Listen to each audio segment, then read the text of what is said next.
ओशो, प्रभु प्रेम के मार्ग में सबसे बड़ी बाधा क्या है? तुम ही हो सबसे बड़ी बाधा, और कोई बाधा नहीं है। मैं भाव सबसे बड़ी बाधा है। भक्ति बाधा है भगवान के मार्ग में। भक्त को मिटना होता है, गलना होता है, खो जाना होता है। साधारण जीवन में भी प्रेम में जो बाधा है वह अहंकार है। साधारण जीवन में भी, चलो छोड़ो परमात्मा को, परमात्मा का तुम्हें कोई अनुभव नहीं है, इसलिए बात भी बूझ हो जाएगी। साधारण जीवन में भी जो प्रेम में बाधा है वह क्या है? यही अहंकार। पत्नी पति पर कब्जा करने की कोशिश में लगी है, दिखाने की कोशिश में कि मैं मालिक हूँ। पति कोशिश कर रहा है दिखाने की कि मैं मालिक हूँ। झगड़ा चल रहा है। समस्त तरह के प्रेमियों में एक ही कलह चलती रहती है कि कौन मालिक है, किसकी मानी जाती है। मुल्ला नसरुद्दीन चायखाने में बैठकर लोगों से कह रहा था कि मेरे घर कभी कोई झगड़ा नहीं होता। लोगों ने माना नहीं। उन्होंने कहा, ये हम मान नहीं सकते, ये कभी हुआ ही नहीं है कि घर में और झगड़ा न होता हो। घर ही क्या अगर झगड़ा न होता हो, और अगर ऐसा है तो तुम अपना राज बताओ कि यह कैसे संभव हुआ। ये तो असंभव घटना है कि झगड़ा न होता हो। मुल्ला ने कहा, हमने जिस दिन शादी की उसी दिन एक निर्णय कर लिया कि बड़े बड़े मसले मैं तय करूंगा, छोटे छोटे मसले पत्नी तय करेगी। फिर तब से कोई झगड़ा नहीं हुआ। किसी को भरोसा न आया इस बात पर। उन्होंने कहा कि तुम और जरा विस्तार में कहो, खुलासा करो, कौन से मसले बड़े और कौन से मसले छोटे। तो मुल्ला ने कहा, छोटे छोटे मसले जैसे कौन सा घर खरीदा जाए, कौन सी कार खरीदी जाए, कौन सा धंधा किया जाए, लड़के को किस स्कूल में भेजा जाए, कौन से कपड़े पहने जाएं। ये छोटे छोटे काम तो पत्नी निपटा लेती है। और बड़े मसले क्या हैं, जैसे कि स्वर्ग है या नहीं, नरक है या नहीं, ऐसे बड़े बड़े मसले मैं निपटाता हूँ। झगड़ा कुछ होता ही नहीं। झगड़ा होगा भी क्यों? आदमी की सतत चेष्टा होती है बहुत गहरे में। अब मुल्ला ये कहकर कि बड़े बड़े मसले मैं निपटाता हूँ, उस बड़े बड़े में भी अपने अहंकार को बचाने की कोशिश कर रहा है।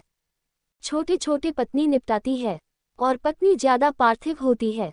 स्त्रियां ज्यादा पार्थिव होती हैं, ज्यादा समझदार। वे जानती हैं कि छोटे मसले ही बड़े मसले हैं। बड़े मसलों में क्या रखा है, होता है नरक की नहीं होता, तुम जानो। ये सिद्धांत की बातें तुम तय करते रहो। कोई स्त्री इन बातों की फिक्र नहीं करती। बहुत असली मतलब की बातें उसने अपने हाथ में ले रखी हैं। दोनों तृप्त हैं। पत्नी जानती है असली क्या है और मुल्ला सोचता है कि बड़े मसले क्या हैं। अहंकार की सतत चेष्टा चलती है कि किसी भी बहाने मैं बड़ा हो जाऊं। प्रेम में भी बस अहंकार ही उपद्रव है। प्रेम में जो कलह चलती है वह प्रेम की नहीं, अहंकार की कलह है। मेरी जागो तुझे दिल से भुलाया जा नहीं सकता, मगर ये बात मैं अपनी जुबां पर ला नहीं सकता। तुझे अपना बनाना मुझे राहत समझ कर भी तुझे अपना बना लूं, ये तसव्वुर ला नहीं सकता।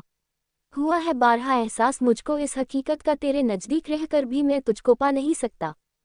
मेरे दस्ते हवस की दस्तरस है जिस्म तक तेरे, समझता हूँ कि दिल पे कब्जा पा नहीं सकता। तेरे दिल की तमन्ना भी करूँ तो किस भरोसे पर मैं खुद दरगाह में तेरी ये तोहफा ला नहीं सकता। मेरी मजबूरियों को भी बहुत कुछ दखल है इसमें।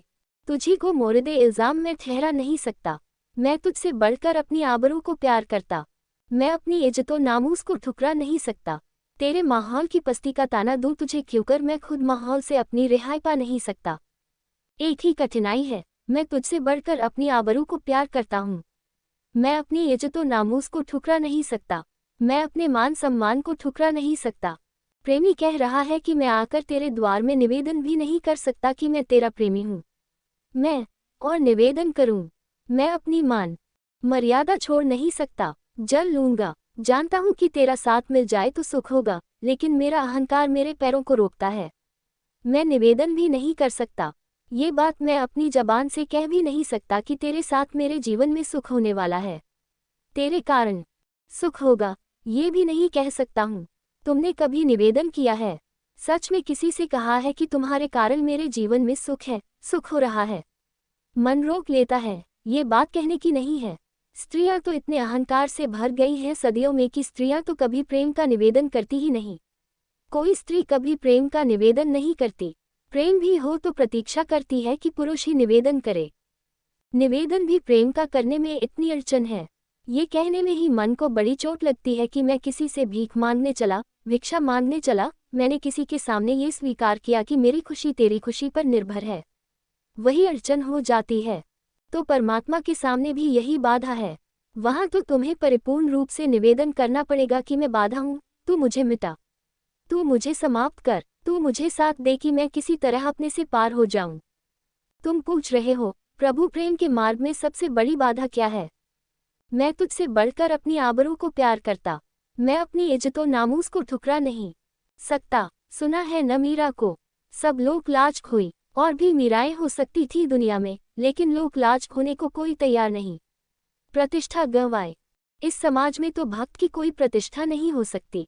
भगवान की ही कोई प्रतिष्ठा नहीं तो भक्त की कैसे होगी? भगवान ही अप्रतिष्ठित हो गया है, तो भगवान की तरफ जाने वाला भक्त तो कैसे प्रतिष्ठित होगा? ये बड़े मजे की बातें हैं। तुम मंदिर जाकर फूल तो चढ़ा आते हो दो, लेकिन तुम्हारा बेटा अगर सच में भक्त हो जाए तो तुम परेशान हो जाओगे। कोई सन्यासी गांव में आता है तो तुम उसके पैर छूकर नमस्कार कराते हो, लेकिन तुम्हारा बेटा सन्यासी हो जाए तो तुम परेशान हो जाओगे। ये बड़ी हैरानी की बात है। तुम्हारे मन में सन्यास की सच में प्रतिष्ठा है। अगर तुम्हारे मन में सन्यास की प्रतिष्ठा है तो तुम चाहोगे कि तुम्हारा बेटा भी सन्यासी हो जाए, मगर वह तो तुम नहीं चाहते। हाँ, गांव में कोई सन्यासी आता है तो तुम्हारा क्या लगता है? तुम जाकर पैर छुआते हो। यह मुफ्त की श्रद्धा तुम दिखा आते हो 2 कौड़ी की। चाहते तो तुम हो कि बेटा किसी तरह दिल्ली पहुंच जाए, चाहते तुम हो कि बेटा राजनेता हो जाए, चाहते तो तुम हो कि बेटा बहुत धनी हो जाए। हाँ, किसी दूसरे का बेटा अगर सन्यासी हो जाए तो तुम भी उसकी शोभायात्रा में सम्मिलित हो जाते हो। तुम्हारा क्या लगता है, दोनों हाथ से लूट ली अपने बेटे से संसार लूट रहे हैं और दूसरे के सन्यासी के चरणों में जाकर सिर झुकाकर दूसरा संसार भी संभाल रहे हैं? तुम मीरा का भजन तो बड़ी मस्ती से सुन लेते हो, लेकिन तुमने सोचा है कभी कि तुम्हारी पत्नी अगर मीरा हो जाए और गांव-गांव द्वार-द्वार घूमने लगे और नाचने लगे रास्तों पर और कृष्ण के गीत गाने लगे, तो तुम भी जहर का प्याला भेजोगे? तुम भी। हालांकि तुमने कहानी में जब भी पढ़ा था कि राणा ने जहर का प्याला भेजा, तभी तुम्हें लगा था कि राणा भी कैसा आदमी था, मीरा जैसी प्यारी स्त्री, ऐसी भक्त, और उसको जहर का प्याला भेजा। तुम क्या करोगे? तुम भी जहर का प्याला भेजोगे। तुम भी राणा से भिन्न व्यवहार नहीं करोगे। तुम्हारा भी व्यवहार वही होगा। लाखों लोग जीसस को पूछते हैं, लेकिन जीसस ने जो किया, अगर तुम्हारा बेटा करे और तुम्हारे बेटे को सूली पर चढ़ने की नौबत आ जाए, तो तुम क्या करोगे? जीसस के माँ बाप ने भी, कहा जाता है, इनकार कर दिया था, कह दिया था, हमारा ऐसे कुछ संबंध नहीं है। स्वभावतः आज लाखों करोड़ों लोग जीसस की पूजा करते हैं, क्रॉस पर चढ़े जीसस की। तुमने कभी सोचा तुम्हारा बेटा क्रॉस पर चढ़े? ये बिल्कुल आसान है अपने गले में एक क्रॉस का प्रतीक लटका लेना, क्योंकि उसमें कुछ हर्जा नहीं है। धर्म सदा से खतरनाक रहा है, क्योंकि परमात्मा की तरफ जाने का अर्थ होता है इस जगत में तुम्हारे पैर डगमगा जाएंगे। यहाँ तुम जहाँ खड़े हो वहाँ से हट जाओगे।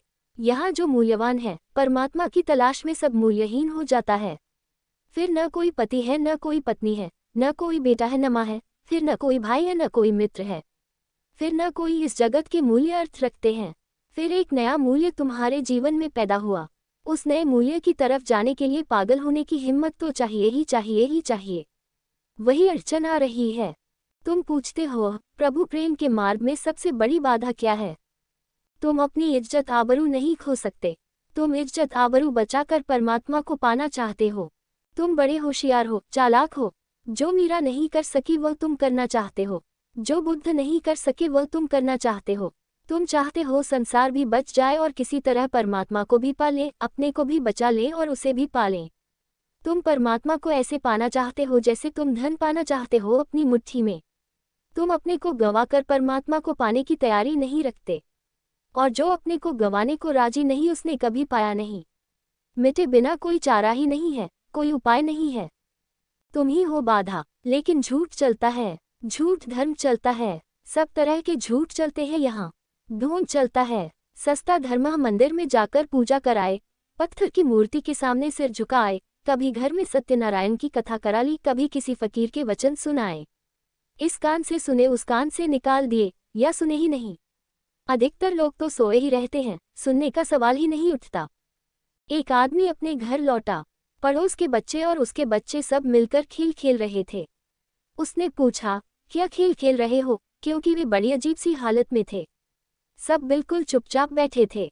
उसने पूछा, कौन सा खेल हो रहा है? उन्होंने कहा, हम चच खेल रहे हैं। चच? तो उसने कहा, ऐसे चुपचाप क्यों बैठे हो? तो उन्होंने कहा, चर्च में लिखा रहता है न, शांत रहो। तो हम लोग चर्च में बैठे हैं। उसने ऐसे ही पूछा कि तुम मतलब समझते हो कि चर्च में ये क्यों लिखा रहता है कि शांत रहो। उसके बेटे ने कहा, मालूम है हमें, जिससे कि लोगों की नींद न टूटे। सब लोग सोए रहते हैं। कान से भी कौन सुनता है, सुनने की झंझट में भी कौन पड़ता है। क्योंकि सुनो, फिर भुलाओ, फिर सफाई करो, सुनते ही नहीं लोग।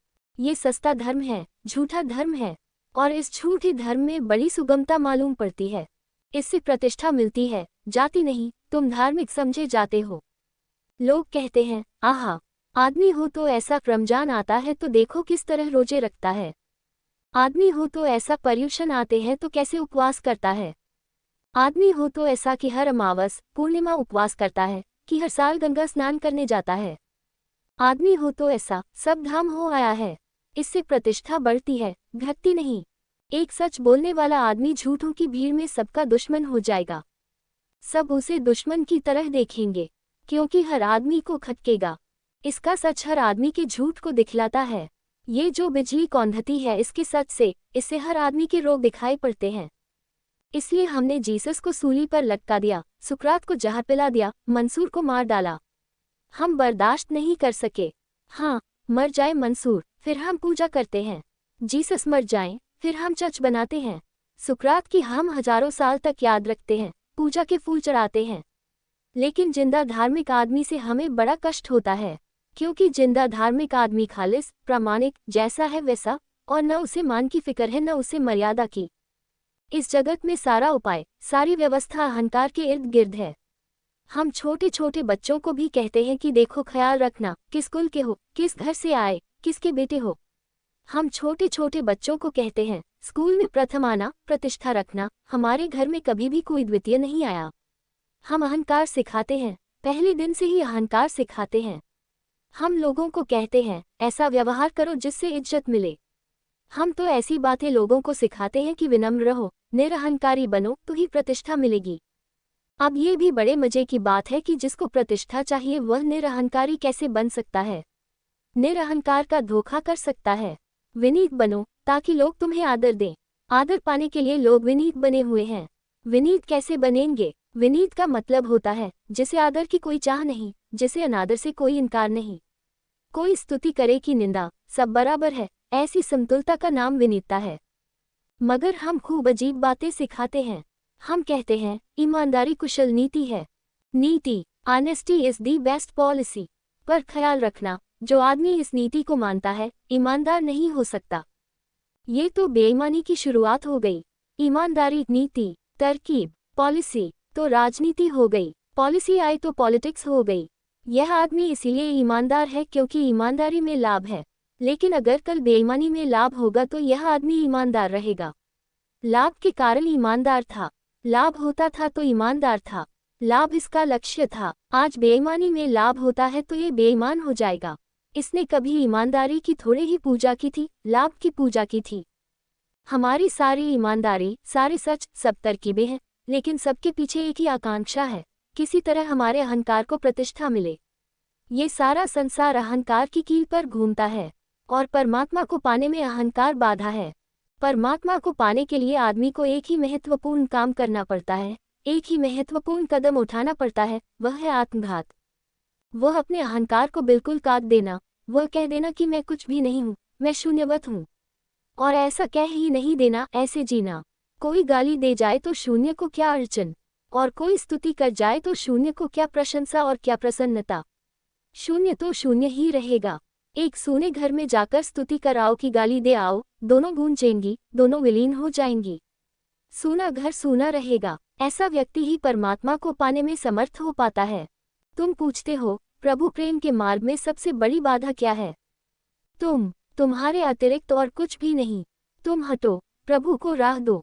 परमात्मा आने को आतुर है, तुम जरा द्वार दरवाजे खोलो। लेकिन तुम अड़े खड़े हो द्वार दरवाजों पर। तुम चाहते हो परमात्मा भी मिल जाए और उसके मिलने से भी प्रतिष्ठा बढ़ जाए। धन तो पा ही लिया, पद तो पा ही लिया, अब परमात्मा भी मिल जाए। ऐसी कोई चीज छूट न जाए कहने को कि मैंने नहीं पाई, ये परमात्मा हाथ के बाहर न रह जाए। ये भी दुनिया को दिखा दूं कि यह भी पाकर रहा, सब पाकर दिखा दिया।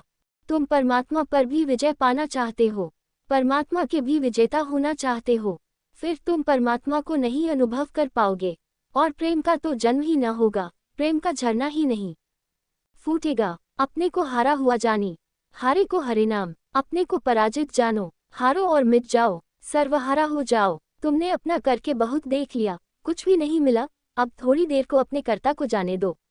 कर्ता के जाते ही द्वार खुलता है, पत्थर हटता है, झरना फूटता है। असली धर्म से तो इस जगत में तुम एकदम उखड़ जाते हो, नकली धर्म से इस जगत में बड़ी प्रतिष्ठा मिलती है। यहाँ औपचारिक धर्म का चलन है झूठा सिक्का। मैंने सुना है दिल्ली के एक अजायब घर में एक बड़ा भालू था, सफेद भालू, साइबेरिया का भालू। वह अचानक मर गया। वह बच्चों को बड़ा प्यारा था और उसके बिना बच्चे बड़े परेशान होने लगे। दूर दूर से देखने बच्चे उस भालू को आते थे। भालू का कटघरा खाली पड़ा रहा। कुछ दिन मैनेजर भी परेशान हुआ। भालू को लाना इतनी जल्दी आसान भी नहीं, कहाँ से भालू खोजा जाए। तभी एक दिन राह पर एक राजनेता से मिलना हो गया। राजनेता अभी अभी चुनाव हारे थे, नौकरी की तलाश में थे। उसे सूझ आए अजायब घर के मैनेजर को। उसने कहा, आप ऐसा करो, एक काम मेरे पास है, 300 रुपये महीने मैं आपको दूंगा।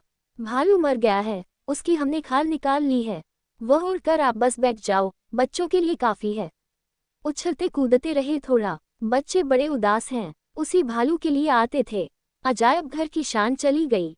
300 रुपया, उसने सोचा कुछ खास झंझट भी नहीं है, और उछलना कूदना तो उसे वैसे ही आता है, पार्लियामेंट में वही तो करता था।